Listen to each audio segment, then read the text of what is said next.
damai sejahtera yang melampaui segala akal menaungi kita sekalian. Kita boleh berkumpul bersama-sama, dan kalau kita berkumpul, sangat ajaib kita berkumpul dalam nama Yesus dengan kuat kuasa Roh Kudus.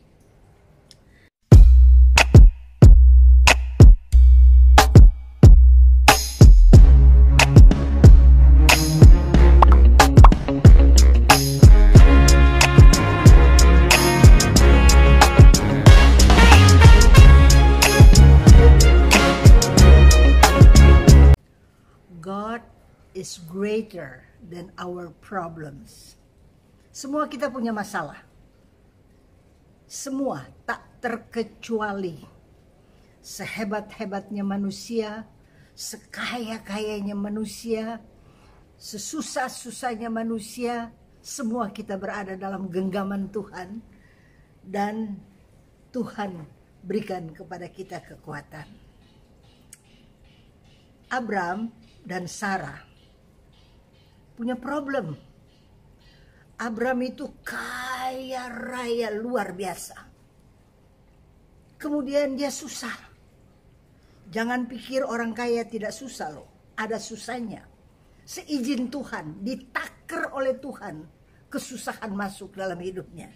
Hanya dengan satu maksud, agar dia makin menampakkan Yesus dalam hidupnya. Nah, Abram ini susah. Kenapa? Dia kaya, punya begitu banyak harta. Kemudian dia berkata, Tuhan, kepada siapa akan kuberikan harta ini dan kuwariskan? Apakah kepada Eliezer, yaitu hambaku, yang dari Damsyik? Engkau tidak memberikan keturunan kepadaku. Jadi dia susah banget. Padahal Sarah istrinya cantik banget. Udah umur 90 pun masih cantik. Dan dia berkata, kepada siapa akan kuberikan ini? Siapa yang menjadi ahli warisku? Kemudian Tuhan bawa dia keluar. Tuhan bawa dia keluar sebagaimana kita baca di dalam kitab Kejadian di mana 15 ayat 5. Ketika Tuhan bawa dia keluar, Tuhan berkata, coba lihat ke langit, katanya. Dia ajak. Kan kalau orang susah itu cuma lihat masalah aja. Jadi Tuhan bawa dia keluar. Lihat itu langit. Coba lihat langit, hitunglah bintang-bintang. Bukan cuma satu bintang, tapi bintang-bintang, katanya. Jika engkau dapat menghitungnya, maka firman-Nya kepadanya, demikian banyaknya nanti keturunanmu. Saudara bisa bayangkan, dia yang gak punya keturunan, yang sudah kering, istrinya juga tidak bisa melahirkan lagi menurut pendapat manusia. Jadi dia susah. Tuhan ajak dia keluar. Jadi jangan kita sibuk dengan kita punya problem. Tapi mari kita pandang keluar, lebih besar Allah kita. Kemudian ketika dia berkata sedemikian banyaknya keturunanmu, lalu percayalah Abram kepada Tuhan, maka Tuhan memperhitungkan itu kepadanya sebagai kebenaran. Kan itu impossible dong. Orang gak punya anak, udah tua, kemudian Tuhan bilang lihat bintang-bintang, sebegitu banyak keturunanmu. Si Abraham tidak ragu akan perkataan Tuhan. Firman Tuhan berkata dia percaya. Dan Tuhan perhitungkan itu kepadanya sebagai kebenaran. Bagian kita percaya apa yang Tuhan katakan. Kadang-kala kan paradoks banget, bertentangan dengan apa yang kita alami. Ada orang yang berkata pada masa pandemi COVID begini, usaha anjlok, pekerjaan anjlok, pendapatan anjlok. Tapi mari kita belajar seperti Abraham. Kan gak mungkin orang istrinya mandul, mana bisa dia dapat anak sebanyak bintang. Tapi kitab suci berkata, Abraham percaya. Dan ketika dia percaya, maka Tuhan perhitungkan itu sebagai kebenaran. Kita juga mengalami seperti Abraham. Mungkin saat ini kita mengalami, apakah itu dalam rumah tangga, apakah itu dalam usaha, nggak mungkin, seolah-olah tidak mungkin. Tapi mari kita belajar apa yang Tuhan janjikan, kita percaya, maka Dia perhitungkan itu kepada kita sebagai kebenaran. Saudara, kalau Abraham ditolong, yang mempunyai istri mandul itu, yang tidak mungkin mengandung dan tidak mungkin melahirkan, tapi bagi Tuhan tidak ada yang mustahil. Kalau kita mengalami saat ini, mungkin ada yang sakit. Sakit itu makin hari makin parah. Bukan COVID, tapi kok undur bener nih kesehatannya. Kita kecil hati, kayaknya nggak bisa. Tapi mari kita belajar seperti Abraham. Percaya apa yang Tuhan janjikan, maka Dia perhitungkan itu sebagai kebenaran dalam hidup kita. Pada saat kita percaya saja, Dia perhitungkan itu sebagai kebenaran. Firman Tuhan berkata demikian. Aku melayangkan mataku ke gunung-gunung. Dari manakah datang pertolonganku? Ada yang berkata demikian. Aku melayangkan mataku ke gunung-gunung. Dari mana datang pertolonganku? Dari mana keuanganku ini bisa pulih? Dari mana kesehatanku bisa pulih? Dari mana rumah tanggaku bisa pulih? Jadi dia layangkan matanya ke gunung-gunung. Dari manakah datang pertolonganku? Kemudian dia berkata dalam firman Tuhan, pertolonganku ialah dari Tuhan yang menjadikan langit dan bumi. Meteraikan ini di dalam hati kita. Pertolongan kita itu dari Tuhan. Ada orang fokus kepada uang. Dia kira pertolongan dia datang dari uang. Tidak. Sumber pertolongan kita adalah Tuhan. Ada orang sakit. Jadi dia kira pertolongan itu adalah kesehatan. Tidak. Pertolongan itu datang dari Tuhan. Dan setiap pertolongan yang saudara dan saya alami, ketahuilah itu datang dari Tuhan. Karena Tuhan itu sumber berkat, sumber rahmat, sumber karunia, sumber kesehatan, sumber rahmat bagi kita sekalian. Kitab suci berkata, sesungguhnya tidak terlelap dan tidak tertidur penjaga Israel. Penjaga Israel yaitu Tuhan, dia tidak terlelap. Dia tidak tidur. Dia jaga kita. Saya ingat akan satu cerita yang dulu saya pernah bawakan untuk orang Afrika. Anak laki-laki kalau umur 12 tahun dia harus dilepas. Maksudnya dilepas malam hari, papanya akan bawa dia ke hutan, kemudian dilepas, anak laki ya, dilepas di hutan. Aduh, anak ini ketakutan setengah mati. Karena di hutan banyak binatang liar, di hutan itu gelap, nggak ada kepastian. Dia takut, dia merasa kok kejam sekali ayahnya. Dan akhirnya dia tertidur di dalam ketakutan. Ketika fajar menyingsing, keesokan hari, fajar menyingsing, dia buka matanya. Ternyata dia lihat ayahnya siap dengan anak panah menjaga dia semalam-malaman. Jangan sampai ada binatang buas yang menghampiri dia. Kalau saja orang Afrika, papa dari Afrika, tahu menjaga anaknya, ketika dia lepaskan untuk melatih supaya lebih berani, lebih kuat, lebih berharap, dan tetap menjaga, terlebih lagi Bapa di dalam sorga, dia tidak akan lepaskan kita. Dia tidak terlelap. Dia tidak biarkan kita. Dia jaga kita. Seumur hidup kita dia jaga. Walaupun nampaknya Tuhan itu lambat sekali, tapi dia tidak pernah terlambat. Nampaknya lambat, tapi dia tidak terlambat. Karena dia melatih kita agar kita punya karakter surgawi.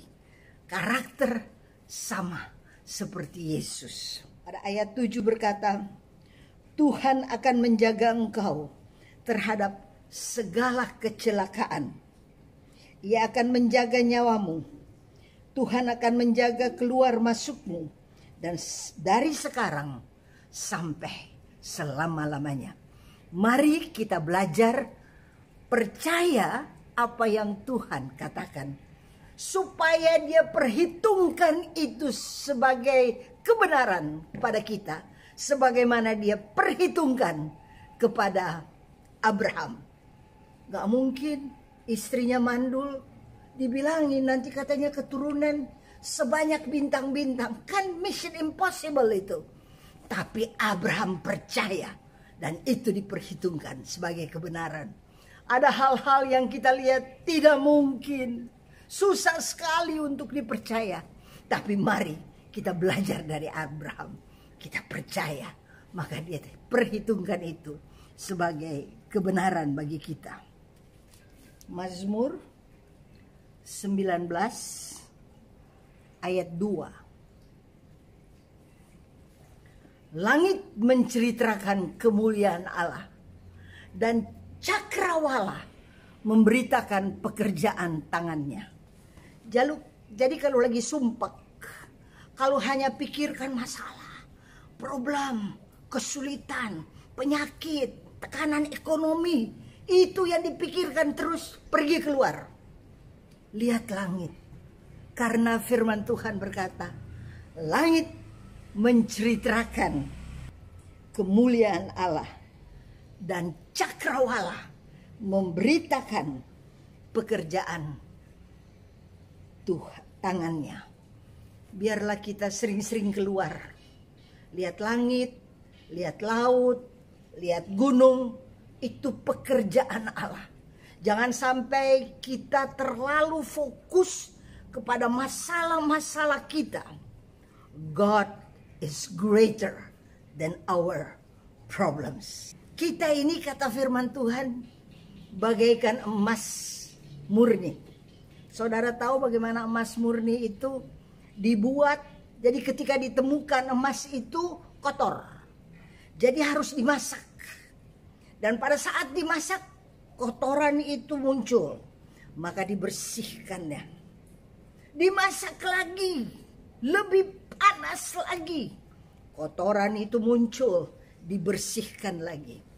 Terus menerus dibersihkan sampai keluar emas murni. Di kita ada banyak-banyak kotoran. Kotoran ketidakpercayaan kita. Kotoran keraguan-raguan kita. Kotoran masalah demi masalah kita tumpuk sampai menjadi kotoran. Tapi Tuhan akan masukkan kita, akan memasak kita sedemikian rupa. Supaya pada saat dimasak, kotoran itu muncul.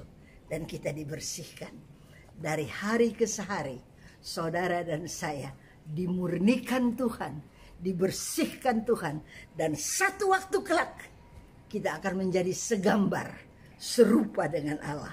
Kita akan menjadi cemerlang, kita akan menjadi tanpa cacat, tanpa kerut.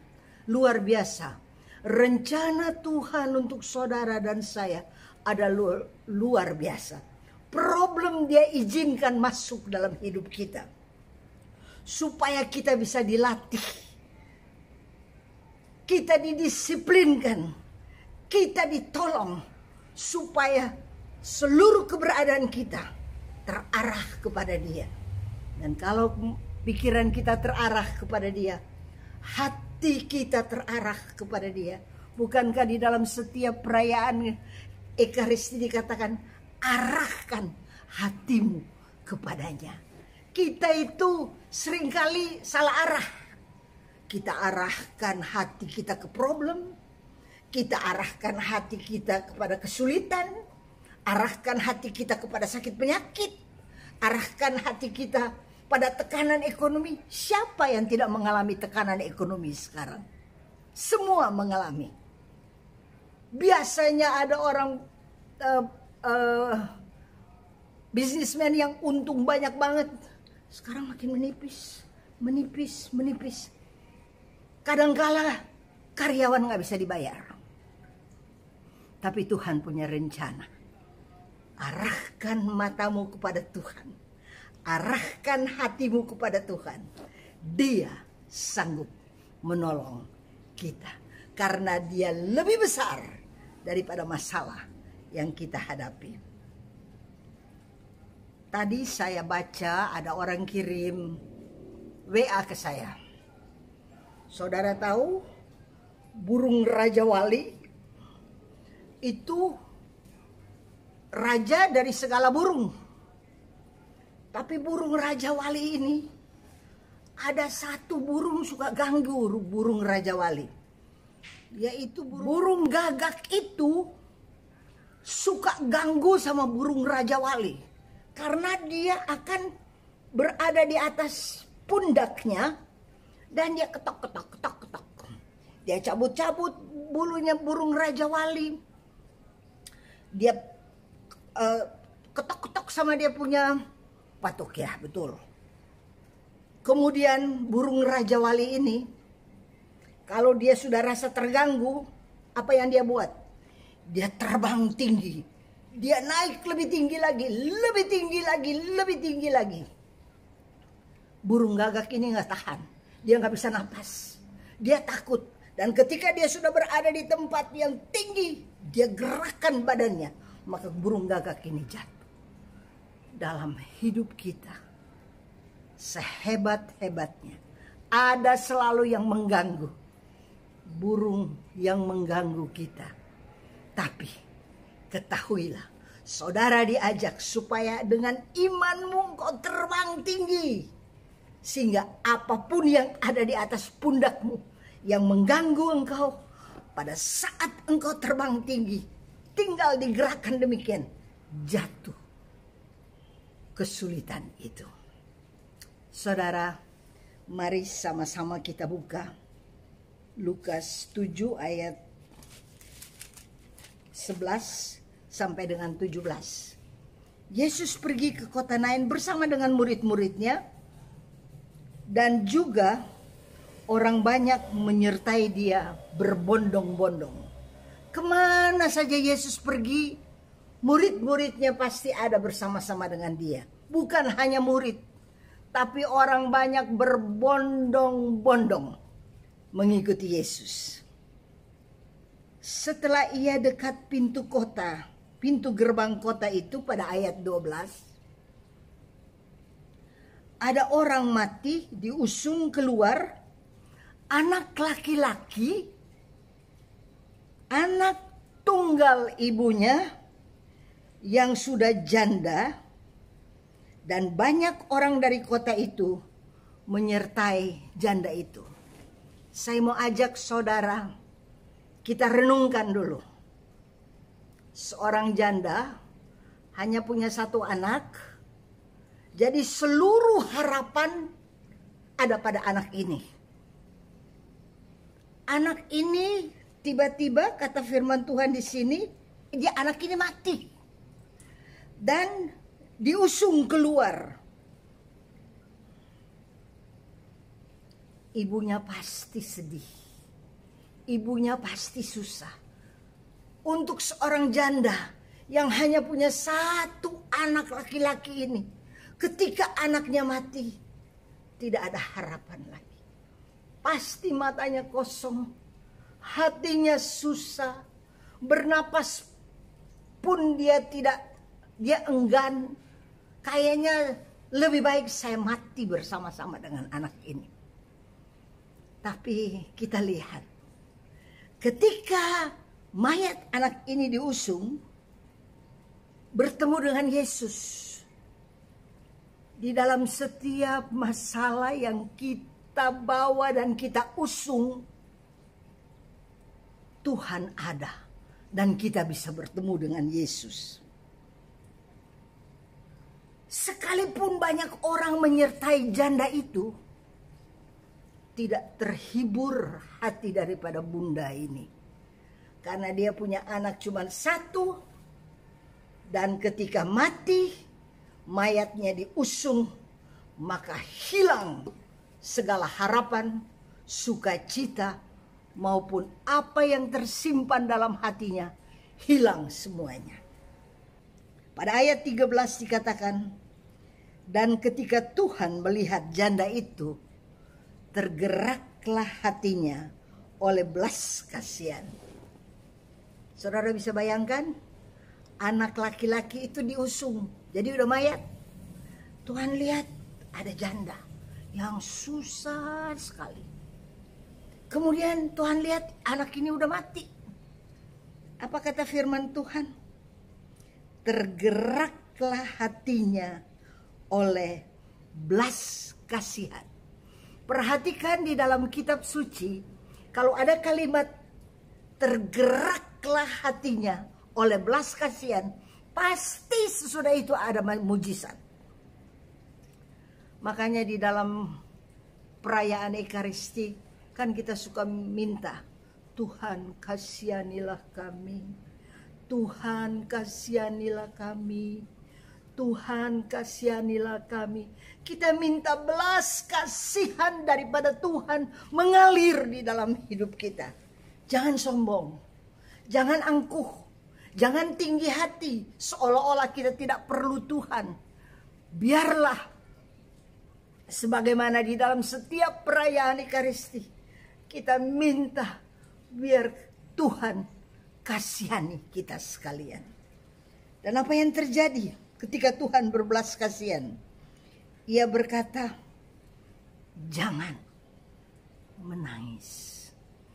Ini bukan berlaku hanya bagi janda ini yang kehilangan anaknya. Tapi kata-kata ini berlaku bagi kita sekalian. Mungkin saat ini hati kita sedang menangis karena ada orang yang kita kasihi sakit. Mungkin kita sedang menangis karena keuangan tidak lancar. Mungkin saat ini kita sedang menangis karena rumah tangga goncang berat. Mungkin kita sedang menangis saat ini karena hutang-hutang kita tidak bisa bayar. Kita menangis. Tapi Yesus berkata, jangan menangis. Tangkap firman Tuhan ini. Tangkap kata-kata ini. Karena firman Tuhan itu berkuasa penuh. Bapa di dalam surga, berikan kepada kita firman. Pada mulanya adalah firman, firman itu bersama-sama dengan Allah, dan firman itu adalah Allah. Dan firman itu tinggal di antara kita.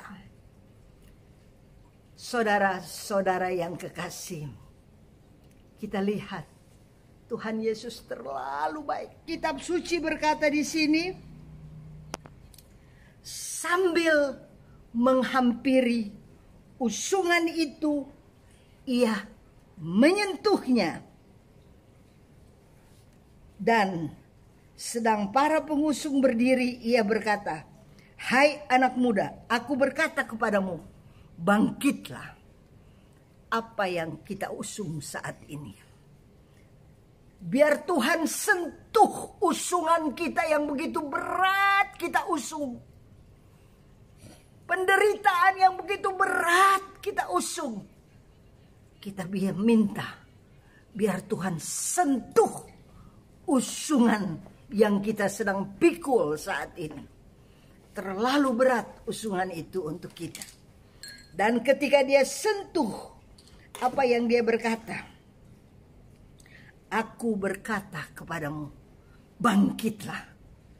Bagi kita sekalian, jangan putus asa.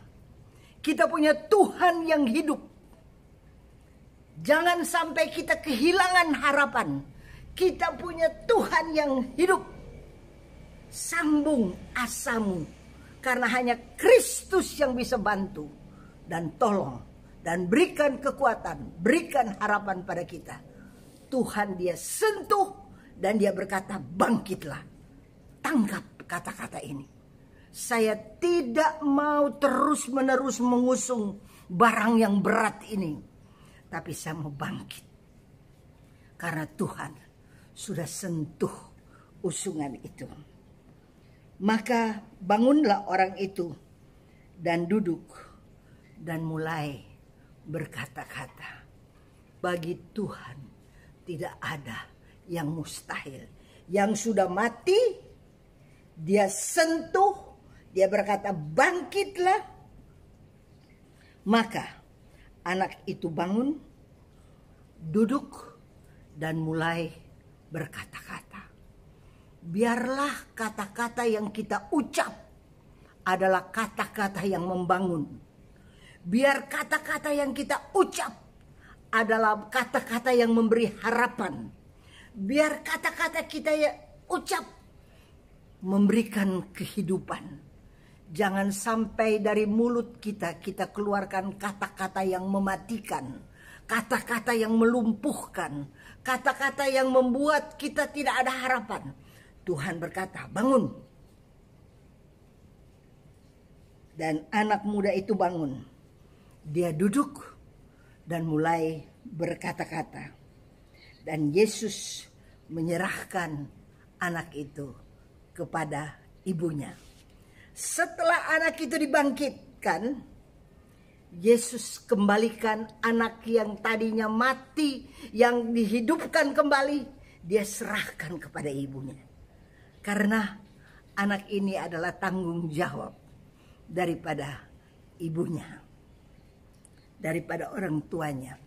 Mari kita sekalian renungkan, kalau di kota Nain Tuhan buat mujizat, maka Tuhan sanggup membuat mujizat. Apa yang sedang saya usung saat ini, yang memberatkan hati saya. Kalau Abraham ditolong, di mana dia tidak mungkin punya anak, tapi Tuhan bawa dia keluar. Lihatlah langit, hitung itu bintang-bintang, sebegitu banyak anakmu, keturunanmu. Tuhan mau kita hitung berkat-berkat yang Tuhan sudah curahkan kepada kita, sedang curahkan dan akan curahkan. Jangan sampai kita hitung air mata, tapi kita hitung berkat yang Tuhan curahkan. Dan firman Tuhan berkata selanjutnya, semua orang itu ketakutan dan mereka memuliakan Allah sambil berkata, seorang nabi besar telah muncul di tengah-tengah kita dan Allah melawat umatnya. Biar kehidupan kita sekalian menjadi kesaksian bahwa orang lain dapat berkata, Allah melawat umatnya. Melalui kesaksian hidup saudara dan saya, bagaimana usungan kita disentuh oleh Allah dan dia berikan kepada kita jalan keluar. Engkau baik Tuhan. Engkau tidak mau saya menderita. Engkau tidak mau beban yang begitu berat saya pikul. Engkau jamah, engkau sentuh. Kalau Tuhan sentuh usungan kita, maka yang mati menjadi hidup. Betapa baiknya Tuhan. Biarlah pada malam hari ini kita serahkan semua usungan kita berupa apapun. Sekalipun nampaknya mustahil, tapi belajar percaya seperti Abraham percaya, maka dia perhitungkan itu sebagai suatu kebenaran. Dan ayat selanjutnya berkata, maka tersiarlah kabar tentang Yesus di seluruh Yudea dan di seluruh daerah sekitarnya. Biar melalui kehidupan saudara dan saya tersiarlah berita betapa hebat, betapa luar biasa, betapa dahsyat Tuhan Yesus yang menolong kita sekalian pada masa yang sulit seperti ini. Biarlah usunganmu yang kau pikul saat ini, kau serahkan. Biar Tuhan yang jamah, Tuhan yang sentuh, yang mati hidup kembali. Tuhan terlalu baik. Dia tidak biarkan kita. Dia tidak tinggalkan kita. Dia sanggup menghidupkan yang mati menjadi hidup. Terpujilah Tuhan kekal selama-lamanya.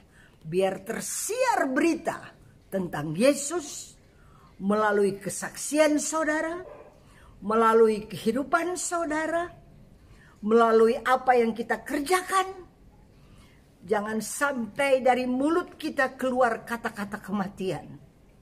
Gak mungkin, gak bisa, susah. Itu kata-kata kematian. Tapi biar dari mulut kita yang kita ucapkan adalah positif. Tuhan baik, Tuhan berkati kita. Tuhan berikan kesehatan, Tuhan berikan kekuatan. Dan Tuhan tidak pernah tinggalkan. Sekalipun masa sulit seperti begini, dia sanggup melipat gandakan 5 roti 2 ikan dan memberi makan kepada 5.000 orang. Sisanya 12 bakul. Jangan takut, Tuhan besertamu.